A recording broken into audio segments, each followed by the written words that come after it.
The crisis facing African elephants is very severe.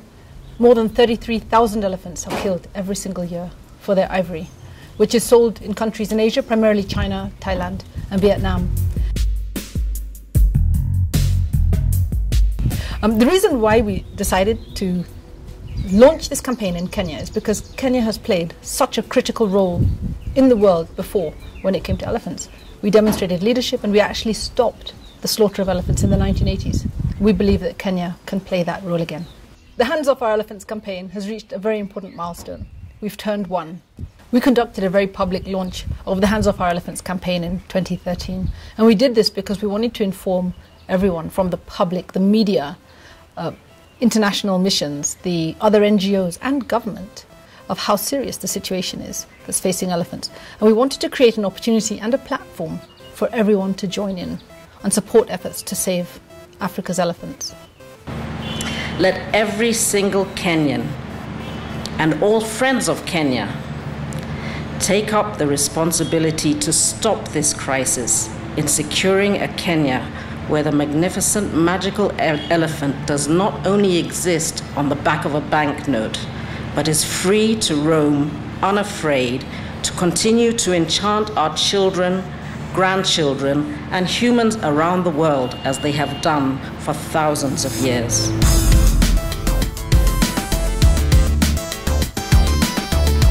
After the launch of the campaign, we hit the road running. We know that the supply of ivory out of Africa has to be stemmed if we're to save elephants. We have to stop the poaching and the trafficking of ivory. Now, as an organization, we really focused on the trafficking side of things.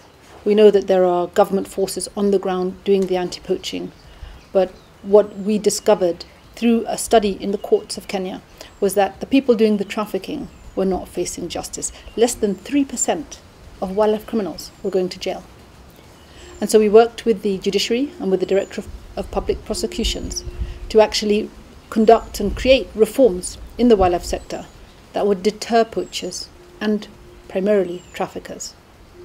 So one of the first things that we did in this campaign to really determine how well people understood the problems facing elephants was a national survey. We used Ipsos and other methods to gather information.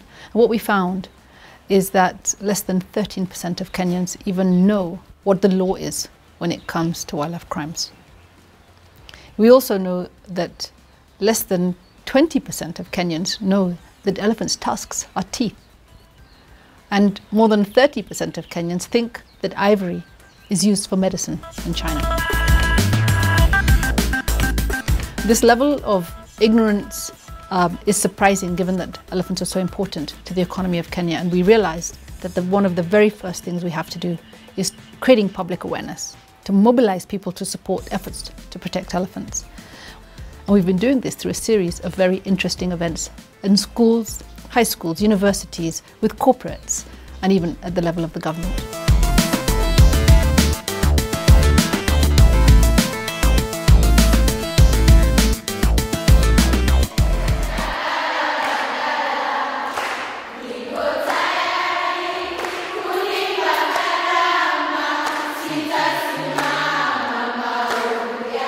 We have taken key people to the field to meet those famous elephants in Kenya.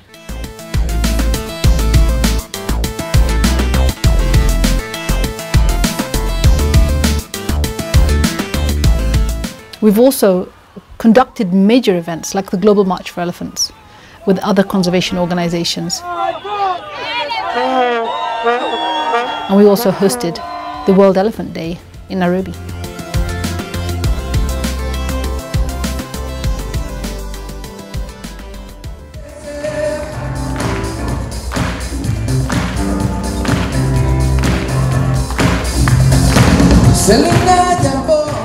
Although we've received a huge amount of support for much of what this campaign has been doing over the last year, we all know that a major focus of effort must be placed on Africa, and African leaders stepping up to recognize the importance of elephants, not just for our own countries, not just for our continent.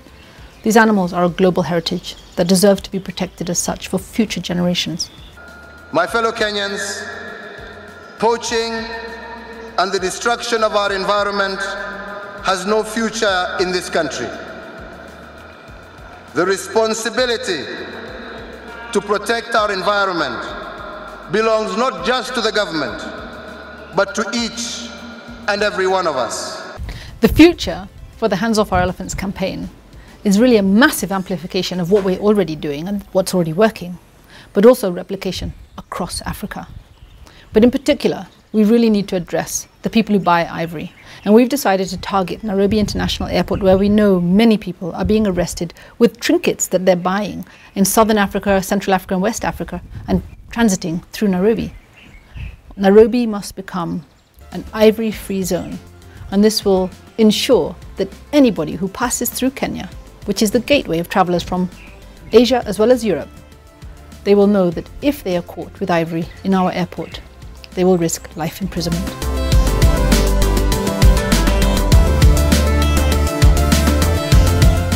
1 year down the road, we're really proud of the achievements of this campaign, which really is credit to so many supporters.